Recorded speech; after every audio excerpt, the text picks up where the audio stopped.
Hello, everyone, and welcome to today's webinar, Sustainability as Competitive Advantage, Optimizing Operations in a Hybrid Office. I'm Jennifer Getz, the Editorial Director with Facility Executive Magazine, and this webinar is presented by Honeywell. Before we get started, I'll cover a few housekeeping items. There will be a Q&A answer segment at the end of this presentation today.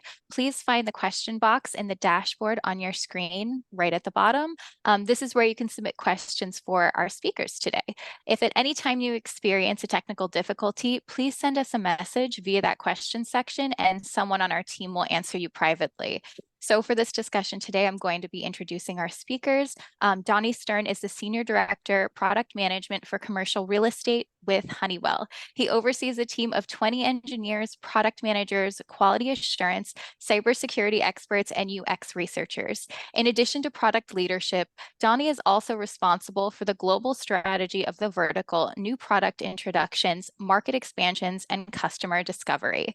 Donnie is passionate about a deep persona-led approach to solving customer pain points and working with key customers to understand business outcomes better while spending time on the ground at customer facilities.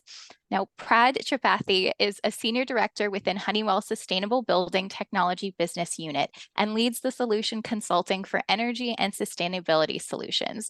Prior to joining Honeywell, Prad held leadership positions in product and solution management, specializing in sustainability, energy transformation, digital transition, and Internet of Things for multiple corporations and startups. So Prad, Donnie, thank you both so much for joining me today. Thank you. Thank you for having us. And thank you for Facility Executive for the partnership. We really appreciate it here at Honeywell. Of course. Now, optimizing operations in an office building has taken on newfound significance in the era of hybrid work. And office attendance is hard to predict with employees splitting their time between remote and in-office work. And it's critical to strike a delicate balance between comfort, energy efficiency, and cost savings. So, to kick this discussion off, I'd like to ask you both, why is sustainability important in commercial real estate? Donnie, why don't we start with you? Sure. And I've been with technology for commercial real estate, I think for almost a decade now, and it's really been interesting to see how the last, I will say, 2 to 5 years really accelerated the importance of sustainability on the commercial real estate as a business. When we think about commercial real estate, we have to remember it's a whole value chain, right? It's different than a purpose facility, like let's say an airport or a school, where in commercial real estate, you have property owners, you have facility managers, you have the tenants. It's a whole value chain, and it's a business on one hand, but it also has a lot of other outcomes on the other end. So to me, the top 2 reasons that make sustainability so critical in commercial real estate is one, government. The government recently and over the past few years adopted a host of regulations that created kind of both a double incentive process, right? Because some of it has incentives related to it, such as carbon reduction and achieving your goals. But in some of it, and we see it in some cities and countries, there's even fines and regulatory issues that you can occur if you don't meet certain regulations with sustainability. And that can be reporting, measurement, but also carbon and decrease of carbon. So government, I think, is one. We'll talk a little bit about that later. Second is tenant expectations. We've all seen the net zero and carbon neutrality goals from all large corporations, which are the heart of the tenants in commercial real estate. Honeywell is a major tenant like that, and so many, many large corporations that we all know. And those corporations' goals of carbon and their expectations is driving basically CRE as an industry to adopt, change, and evolve. And we'll talk a little bit what does that mean for owners, I'm sure later. And finally, the expectations of employee and customers. Both as the general market, when we consume products, we like to know that those are made by customers, by companies with sustainable practices, and also the employees as how they feel about the brand. So to me, in commercial real estate, those are one of the major 3 of the major basically sources that make sustainability important. Awesome. Now, Prad, what do you think? Why do you think sustainability is important in commercial real estate? Yeah, sustainability is such a broader term. It encompasses a broader range of considerations like environmental conservation, social responsibility, corporate responsibility, energy conservation, and it comes from the top, right? So if you look into the COP, the United Nations Climate Action Plan that started like 20 years ago, and every country, almost 190 or so countries, they came together and they created their action plan. And this year they are meeting at United Arab Emirates. And so every country has some kind of sustainability and climate action plan. And that has boiled down to the industries and corporates as well. Today, organizations, they have their own sustainability goals. Organizations, industries, real estate, commercial real estate, they all want to be at certain standards.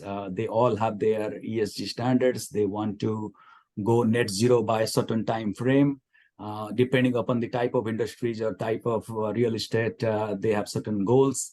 And it has a couple of advantages, like we look into regulatory compliance. They want to maintain certain standard for their sustainability. Also, every buildings, they can have some kind of certification, like maybe Energy Star certification or WELL certification, LEED certification. It helps you maintain certain standards. By achieving those certifications, you are trying to go a certain path and be sustainable. Get that certification, show that plaque on your table. But it also helps attract tenants. Tenants are more attracted towards healthy buildings. That gives a better occupant experience. And also, by being sustainable, CRE, commercial real estate owners, they can increase the property value, and also they can over a long period of time, if you look into the different investments that they can make to be sustainable, if they do that over a long period of time, they can reduce their operations cost, they can reduce their maintenance cost. So all these things are important for commercial real estate, for cost savings, to be certified by the regulatory boards, and also to increase their property value and be sustainable. Mm-hmm. Awesome. Well, that kind of leads into my next question. One thing we're talking about is sustainability is an important trend in commercial real estate that they have to think about, especially with new regulations coming out.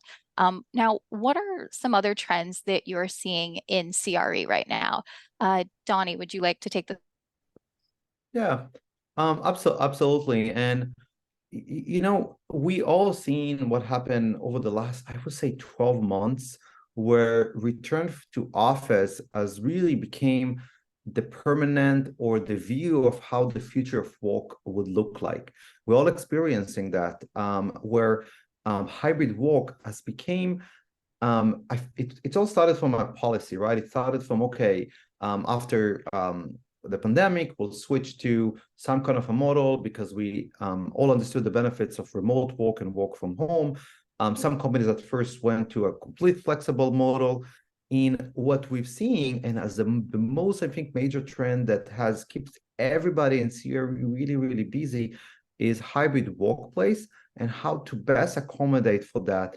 So it's no longer return to office, it's the future of office, and that goes along, I would say, many sub-trends throughout. Because if you look at it, you see, how do I manage my portfolio, right? And look at it from a tenant perspective. They used to have, there still is, departments of calculations of how do we support the business growth, but basically more desk space per employee. So if I need to hire more people, I get more space. That's no longer the case. The hybrid workers change all of it there. 3 days from the office, 2 days from home, or the other combinations have made it that the business can grow without necessarily increasing their office footprint. That's a lot. That has a wide implication throughout the value chain. It has implication on what the tenants expect from their office buildings, how those office buildings need to differentiate. So they made sure that in a changing environment of hybrid work, they retain those tenants that they want the most because their core business has changed. It also goes, and Prad, you mentioned occupant experience and well-being. That is, I think, a major sub-trend that is evolving around that hybrid workplace. How do I make arriving to the office not a pain? Because let's admit it, there's a lot of pains for it. I need to get my dry cleaning. I need to drive and spend on gas. And I need to purchase my lunch. I need to commute. There's a lot of things that are pains that exist, but the importance is the trends of how do I increase the gains from hybrid work. And there's a lot of gains, collaborations, the impact of the creations of employees, and that goes in technology. And I know we'll talk a little bit about that more, but occupant experience within the building, even before you come to work, with applications, how do they connect to sustainability, and how do they connect to not only occupant experience, but another trend that Prad mentioned, which is the well-being part. How do I, in a healthy environment, I feel good about it. I know that it's being treated, but it's also very comfortable and very matched to my liking. And Honeywell has a lot of technologies in that space. Finally, a lot of substance I will say, it's also the investment side of it. More than ever, the tenants are looking, how do I deploy these technologies? And I used to not invest in core building technologies because I used to get it from the tenant, from the building owner. So it's really interesting to see how cloud-based adoptions of technologies, and we're, for example, when we talk about it more, have partnered with Cisco to basically build on top of Cisco's wonderful Cisco Spaces product, which gives you occupancy, and use the same hardware that is already there, providing access points to occupant experience and well-being, and connected to our sustainability products, and gives you the best of both worlds without making another investment. So we'll dive in a bit later, but I definitely see that as a sub-trend. I'm interested in Prad, how do you see that in terms of interesting sub-trends, and if you have anything that from where you sit? So what was the question again? Sorry. From a trend in sustainability, and I mentioned a couple of the sub-trends that you mentioned, and dive a little bit more. If you see any other one that is kind of highlighted right now in this environment from your end as well.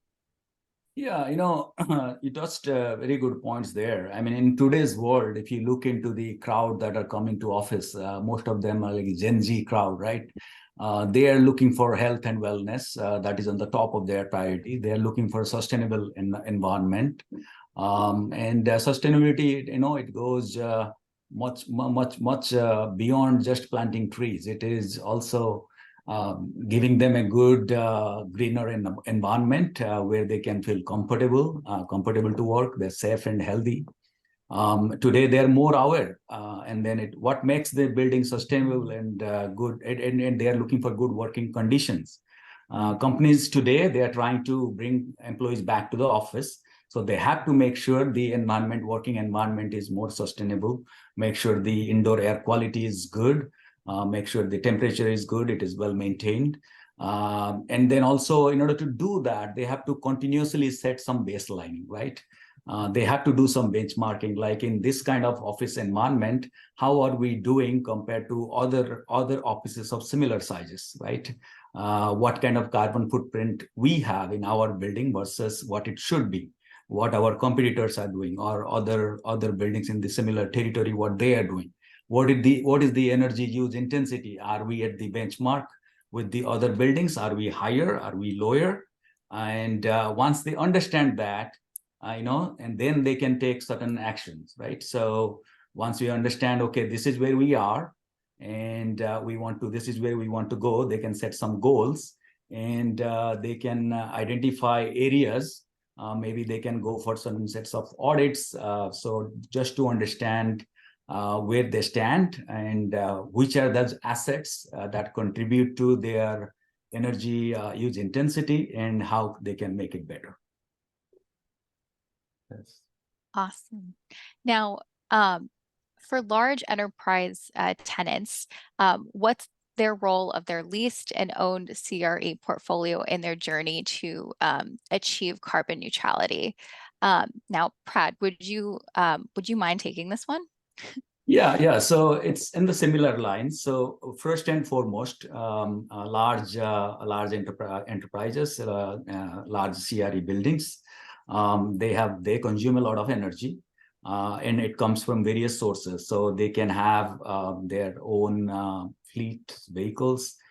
They can have refrigerants, the other fuels that they are burning on site, or the energy that they are buying to electrify, or maybe to have lighting inside, heating inside.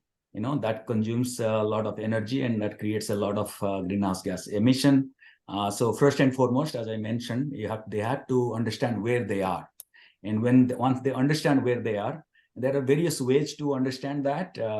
So there are investment grade audits that you can take on, and that they will come in, the consultants will come in, they are energy certified consultants, they will come in, and then they will try to find out throughout the building what are some of the energy conservation measures that this building can take on. So to understand where they are today and where they can go. Once you know where you can go, you set a benchmark and set a goal.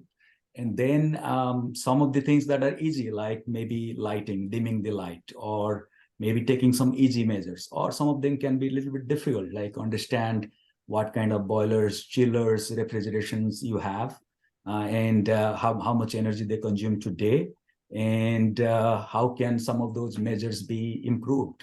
Like understand the outliers, the troublemakers, and what kind of action plan can be put together. It can be some automation, some control, and it can be some optimization process that can help in running those assets within the building in an efficient manner, so that the energy consumption is more optimal, and energy consumption is reduces, and correspondingly your energy emission reduces.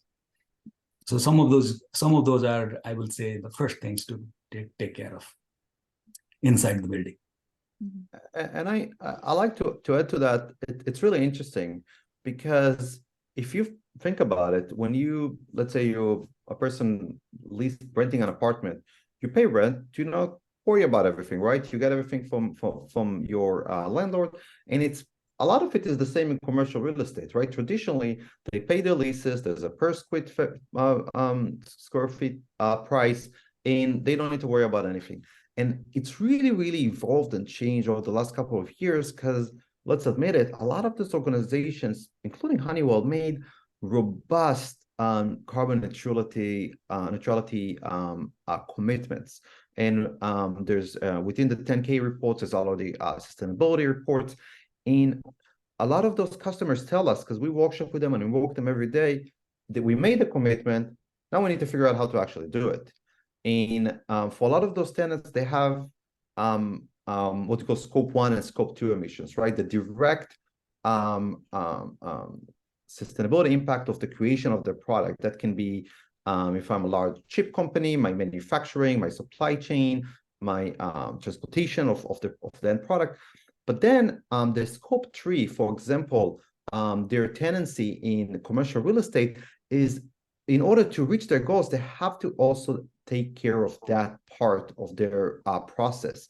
So now more than ever, it's not just about I'll pay my lease and the owner will take it. It's everything that Prad say. Now we see global real estate group, VPs of global real estate, and their groups sit in a room with their landlords that they used to just negotiate a per square feet and a nice lobby and a parking spot, and talk about sustainability and goals and technologies and measurements and reporting and everything that Prad mentioned.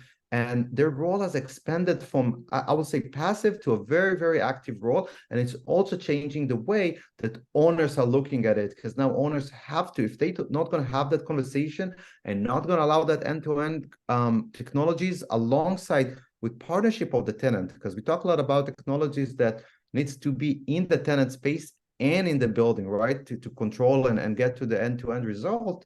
The tenants will go elsewhere, right, because they need to achieve their goals. And I really like that, because it's created a boost for an industry that previously might not have the right incentives because at the end of it is a business. And sustainability will now become something for both sides, the tenant and the owner, with a meaningful business return to it. So that's really brings an increased role to achieve what Prad was mentioning. And I think Absolutely. I can add just one more point. There are some very good points that Danny mentioned.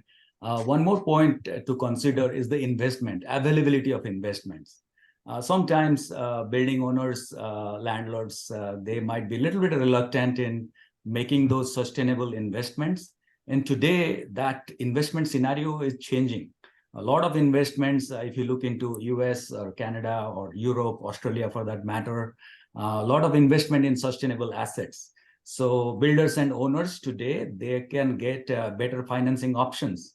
They can lower their risk by getting access to these cheaper rates or green financing than conventional loans.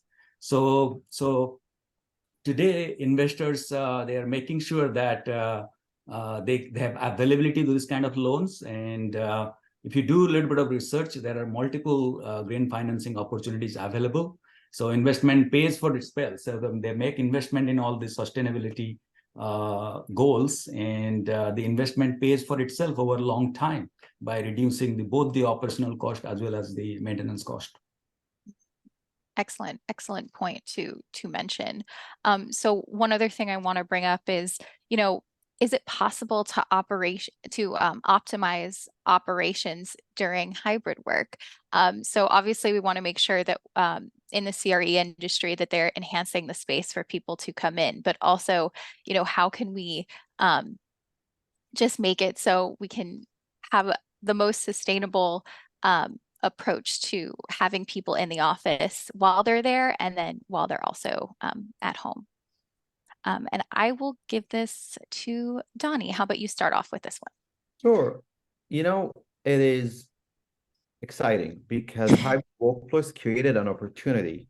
If you think about it, we all went to the office 5 days a week, 9 to 5. Sometimes you could wear jeans on a Friday.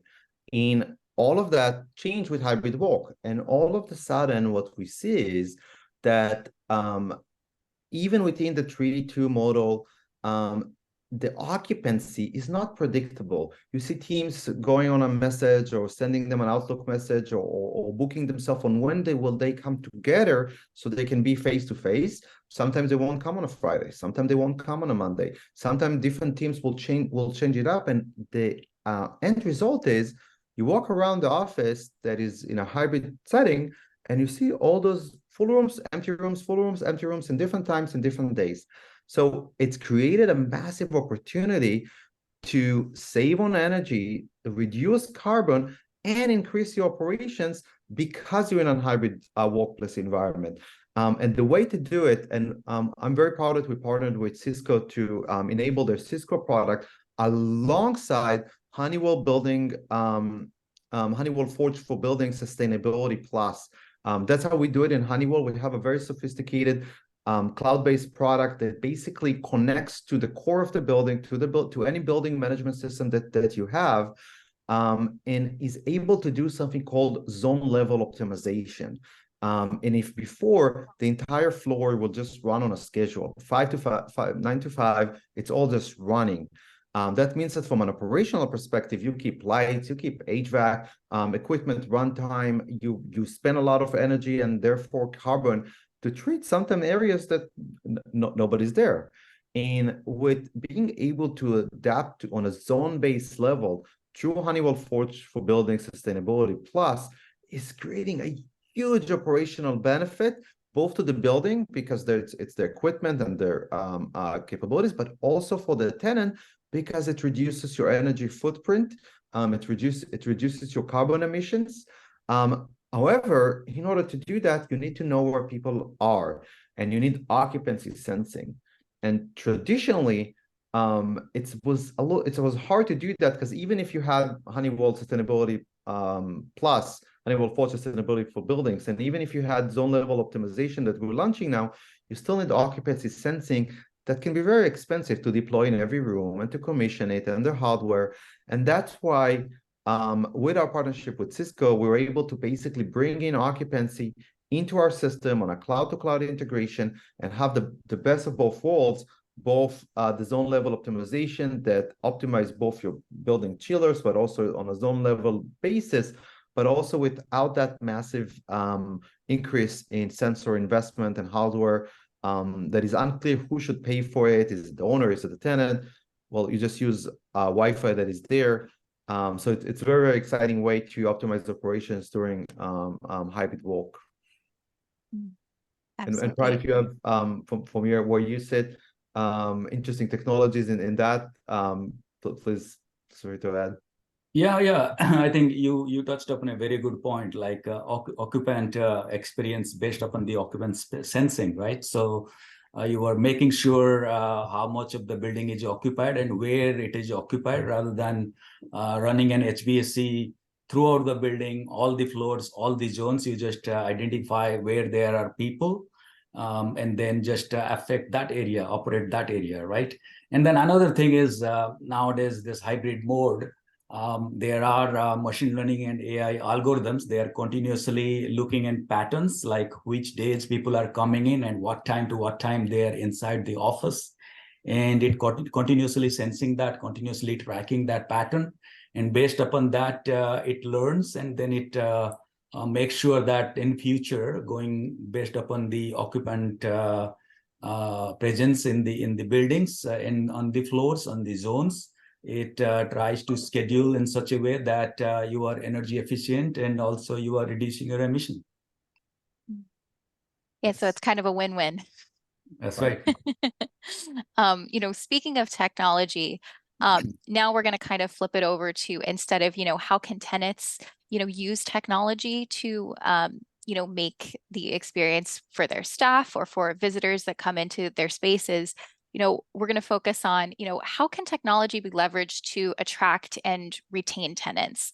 I know you spoke a little bit about some of the benefits already that, technology can provide, but Donnie, would you want to take this one first? And then Prad, if you'd like to jump in later.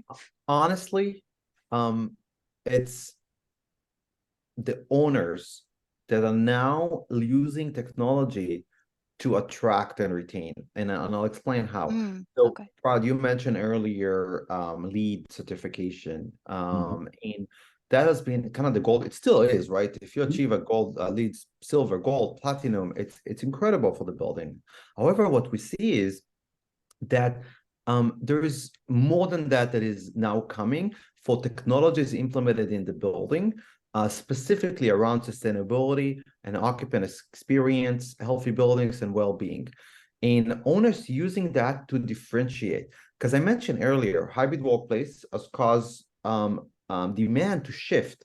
Tenants don't need as much space as they used to. They can grow with the same level of space, or they might even reduce some of their space with the 3-2 model, because they can use the same square feet for less people.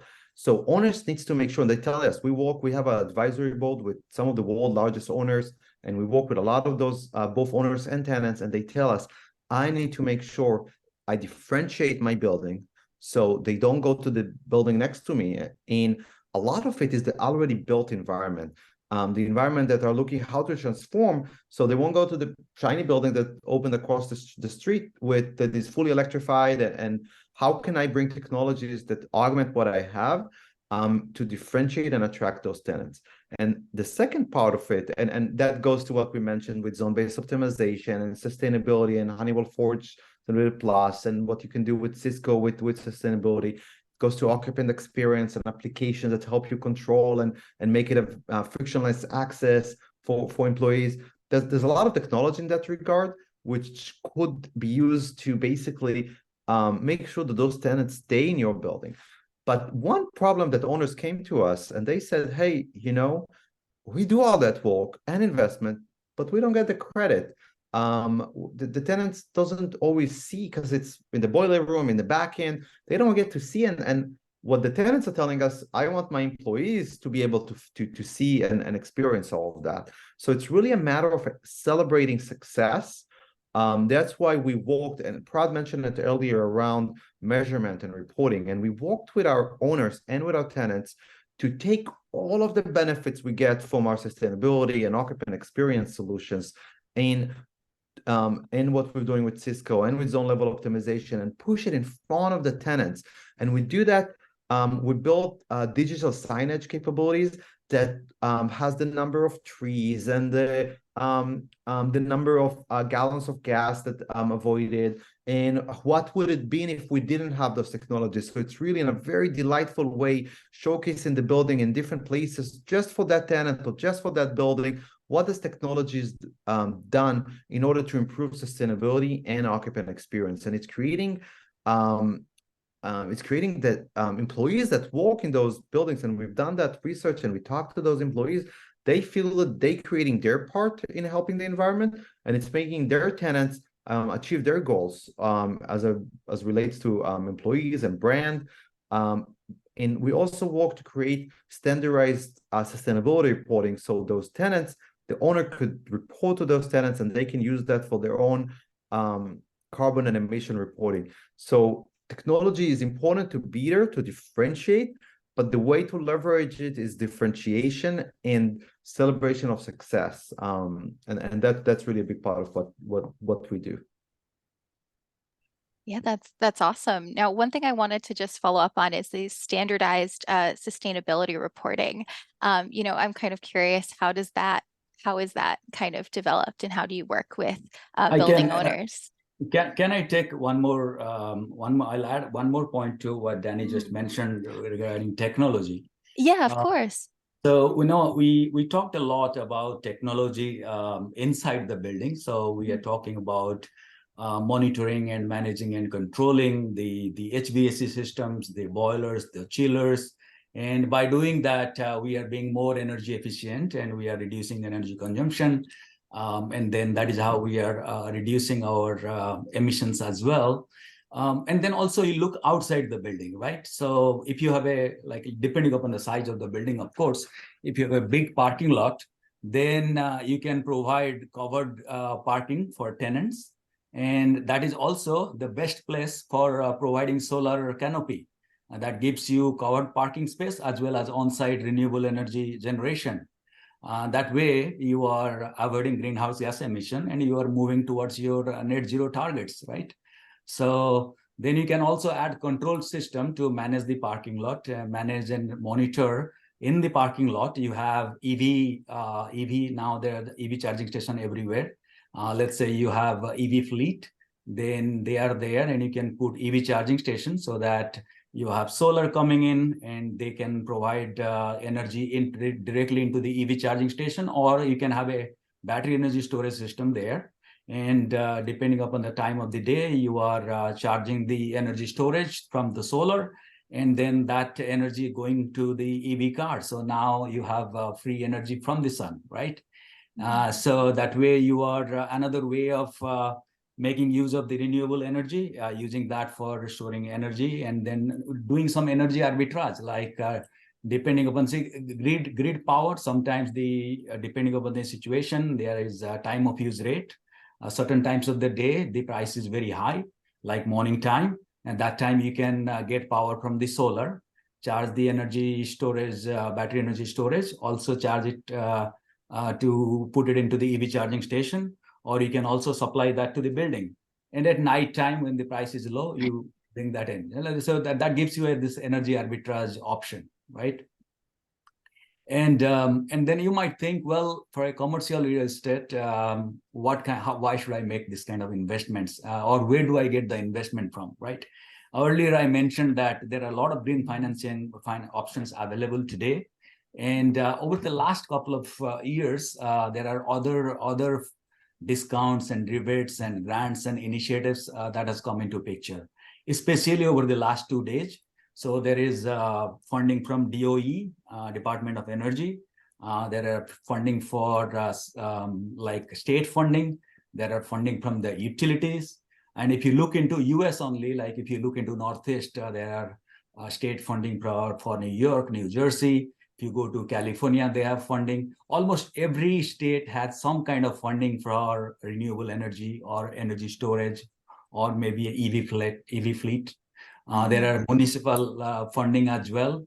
And then if you look into IRA, Inflation Reduction Act, almost like $369 billion were invested or available for investment in energy security and climate change programs over the next 10 years.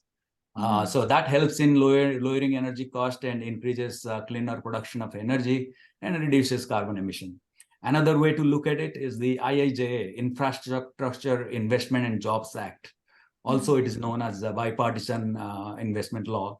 And that provides another $1.2 trillion for greener investment in sustainability, and investment in all these different infrastructure that commercial real estate owners, they can take advantage of all these government fundings.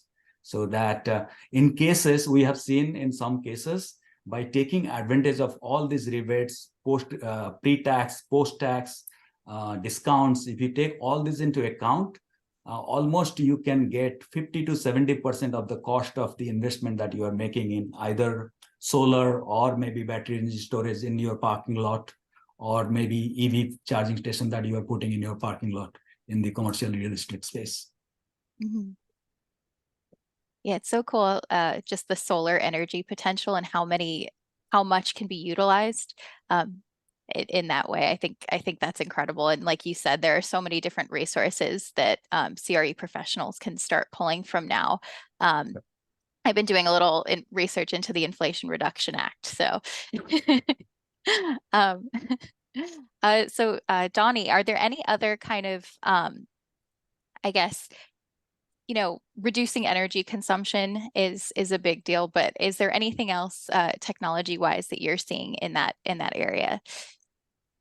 I mean, to me, from reducing energy consumption, we do, as we mentioned the occupancy in all of that, but there's a big part of, and I've probably the best position to answer that, but there's a big part of electric vehicles and grid management that has to do with it. Prad, would you be able to maybe share a little bit from your expertise on that area, what we're hearing from owners, and what maybe technologies is Honeywell bringing in that field that is more than the hybrid and workplace and occupancy that Honeywell is doing, and with our partnership with Cisco as well? Yeah, so so I mentioned about the energy consuming assets within the building, and then I talked about the energy producing assets outside the building. So Honeywell is a leader in control system technology, right? So we can have control systems that can continuously monitor the need for energy, and depending upon the time of the day, they can do dynamic load management. So, for example, during the daytime, energy can flow from outside, from the renewable sources into the building, and you can reduce your building load by that, rather than consuming the energy from the grid, which can be expensive certain times. You just consume the on-site generation. Also, depending upon the time of the day, most of your in commercial real estate, most of your occupants, they are coming in around 8 and they are staying in around till 5. And that is the time when the energy price is high and you have a lot of EV, let's say, in your parking lot. Then you want to maybe better manage that EV load. So there are control softwares that Honeywell has within the Forge platform that can continuously monitor the EV load, and it can maybe throttle the load. It can do load limiting, load shifting, so that it can maybe use some of the non-important loads within the building, and then it can pass it on to the EV or vice versa. So it can do dynamic load management so that the EV load is not that high during that high price time. So we have technology to take care of all these various assets, different types of assets, and make the best decision for the building owner and also the tenants. Perfect. Now, I have one final question before we move ahead to our Q&A portion. Now, and this is for you, Prad. Are you running into customers that find it difficult to find a starting point, especially when just handed goals without a plan to execute? So how do you really recommend people get started when it comes to, whether it's reducing energy consumption, approaching how to navigate a more hybrid environment while still being and being sustainable as possible? Yeah, so I think I touched it a little bit in the beginning of our Mhm. discussion. Is that first and foremost is to understand where you are. That is where we have technology where we can bring in and we can monitor the current energy consumption, whether it's scope 1 emission, scope 2 emission, or what is current energy consumption on a week over week, month over month, year over year, where you are and how much energy you are consuming and how much emission you are creating. And once you know that, you set a goal for yourself, and then you use the control technology to continuously control and optimize your operation. And then once you do that, and then you look at your energy path or your path to net zero, I used these of the control technologies, and I have made this kind of retrofitting within the building to make sure that I can achieve the best energy efficiency possible within the building. And then after that, you can add on additional energy consumption or energy reduction measures by maybe having renewable generation, maybe having energy storage. So that is how you can go to the decarbonization path much faster, much easier, and then continuously keep tracking that and then add newer energy consumption measures.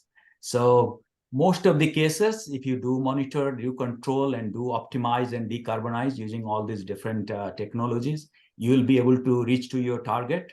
And the last is, which hopefully it will not arise, is that buying carbon credit, right? So let's say you have to reach your net zero target by 2030 or 2035, and you are almost there, and you have not reached your goal, then you can maybe buy some carbon credit from the carbon credit market.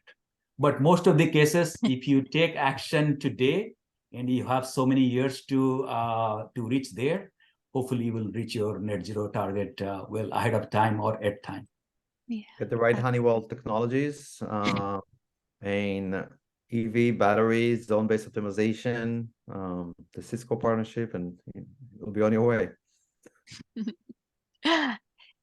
Donnie, what about you? Are you running into customers that are finding it difficult to find a starting point I mean, with?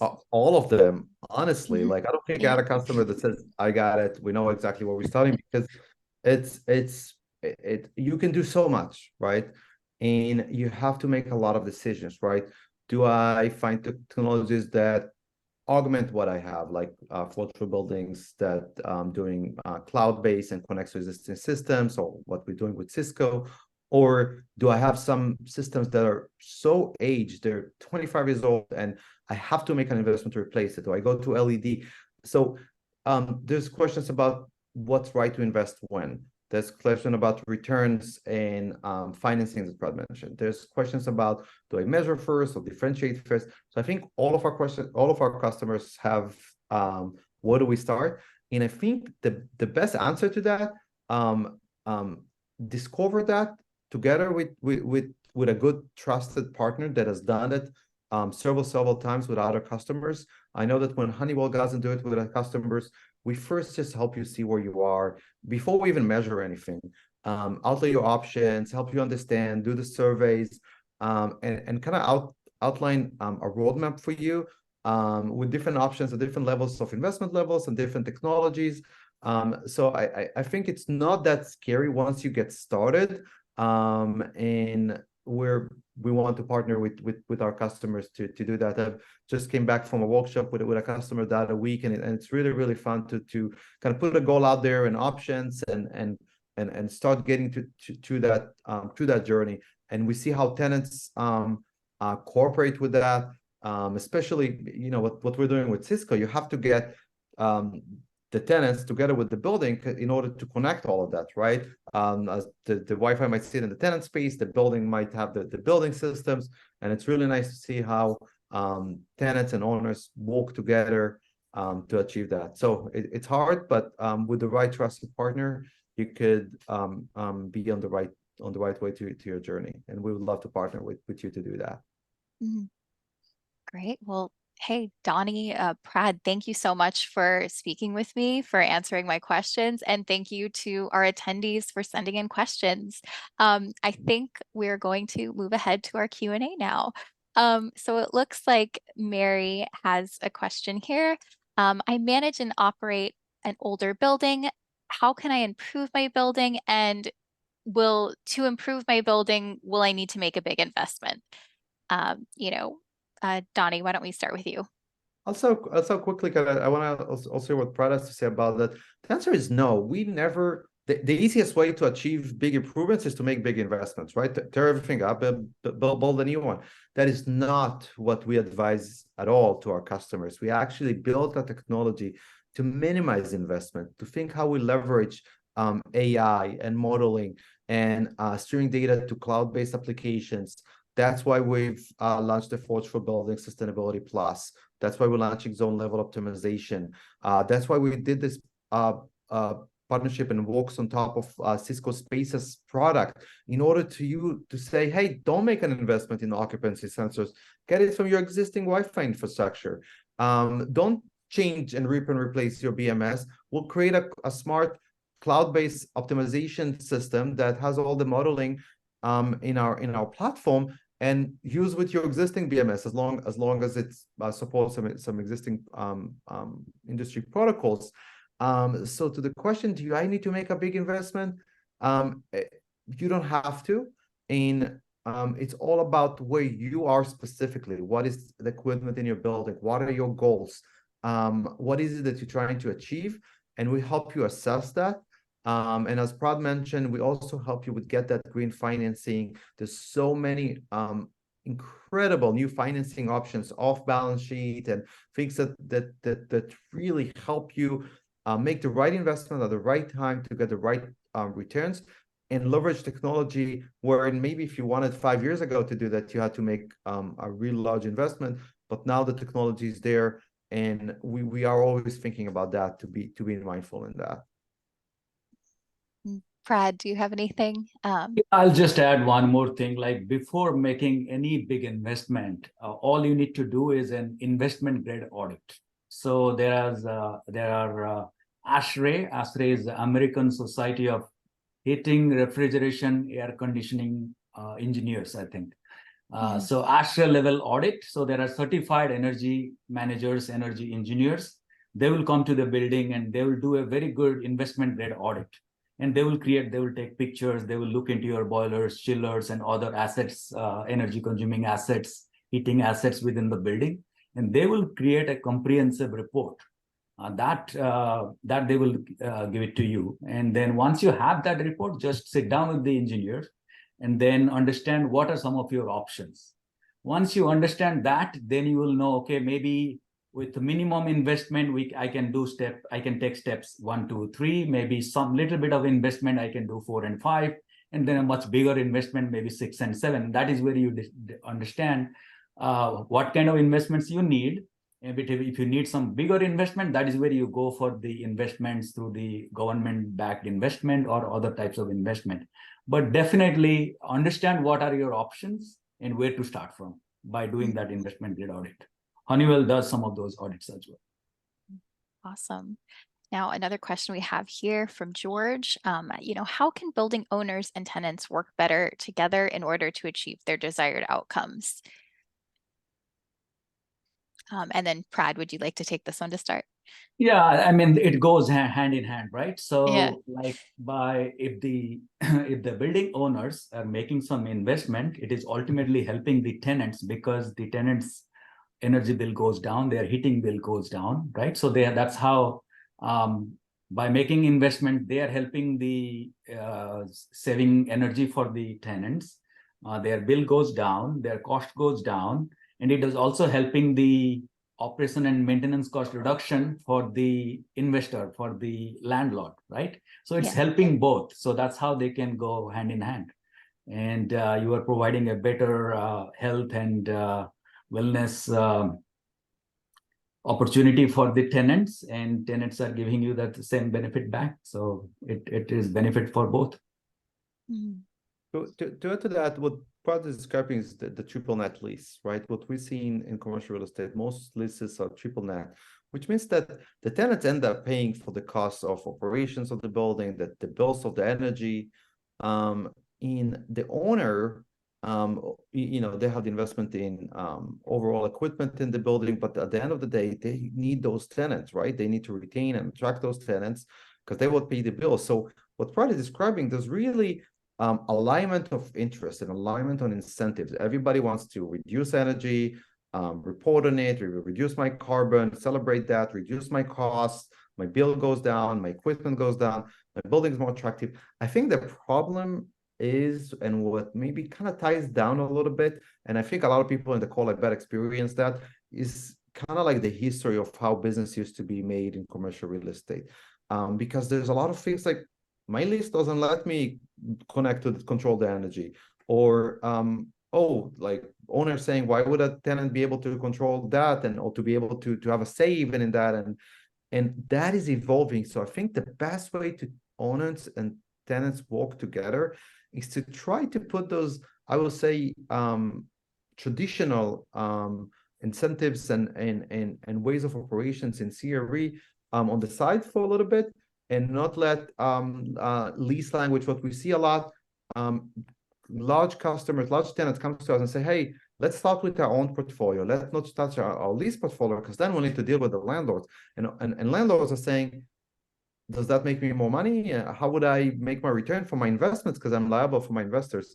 And I believe that once we put everyone in a room and we talk about how do we reduce carbon, how do we make well-being and occupant-friendly building, how can we make more with less? How do we use the partnership that Honeywell has with Cisco? How do we use cloud-based, zone-based optimization with Honeywell for buildings? How do we?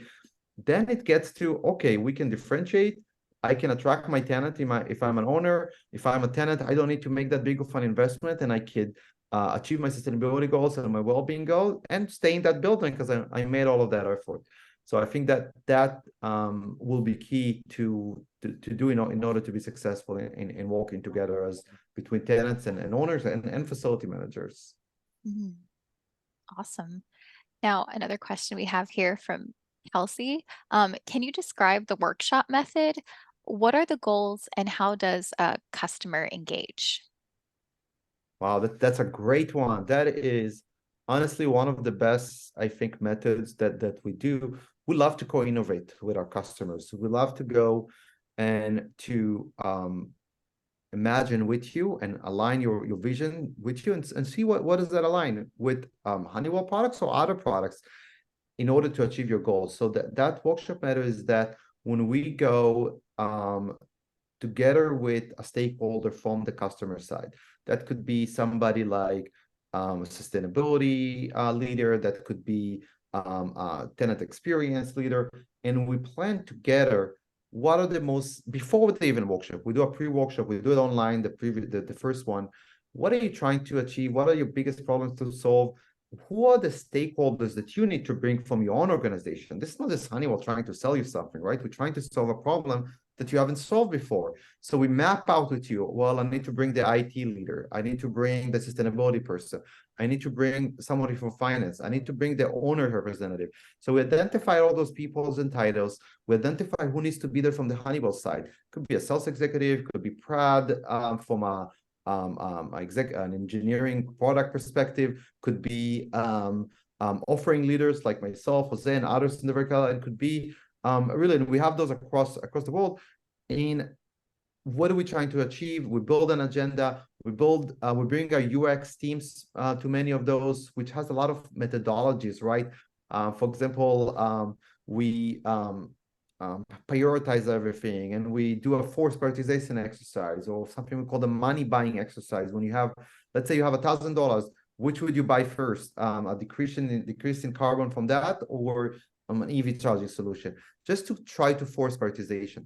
After that, basically the outcome is that all those stakeholders from both sides are aligned on prioritization, are aligned on a vision, and that's something they haven't done before, and that allows us to get to that roadmap of what to do first, and it just makes the conversation so much easier later for the stakeholders from the customer side, from the Honeywell side. And what we seek to do when we do that, and that's what we love the most, that it doesn't just end with, okay, what's my vision? What can Honeywell do for you? It also could do, what's new can we do together? How can we co-innovate to take Ford Sustainability Plus for buildings and take what we've done with Cisco and add a desk occupancy solution with a brand new dashboard that we might not have in our current offering, but we can certainly co-innovate with our customers and maybe even add to our portfolio. So that is one of the, I would say, very engaging, and our customers love it in order to start on their journey together. Awesome. And then Prad, did you have anything to add there? No, I think he pretty much covered it. Like we typically, I mean, in any such situation, during the audit itself, we engage everybody, right? So we start with the facility manager, on-site engineer. We understand how they are operating the facility, the building itself. What is their daily experience? What are some of the challenges that they are seeing? And then we do an entire building operational audit. Like, are there like simultaneous adjacent rooms? One is heating, another is cooling. Like, those are contradictory to each other. So we do all those engineering analysis, and then we look into the C-level executives, their goals and their aspirations, where they are today, where they want to go, and then together we put together a plan. Awesome. Well, everyone, it looks like we are out of time. If we were unable to answer your question today, we will share it with the Honeywell team to address it at a later time. Thank you both, Donnie and Prad, for this discussion today. It's been very interesting. And of course, to Honeywell for sponsoring this webinar. Of course, a special thank you to our audience for attending today. A recording from today's session will be made available on our magazine's website, facilityexecutive.com, and on Honeywell's website as well. Thank you, everyone, and I hope you have a great afternoon. Thank you, everybody. Bye-bye.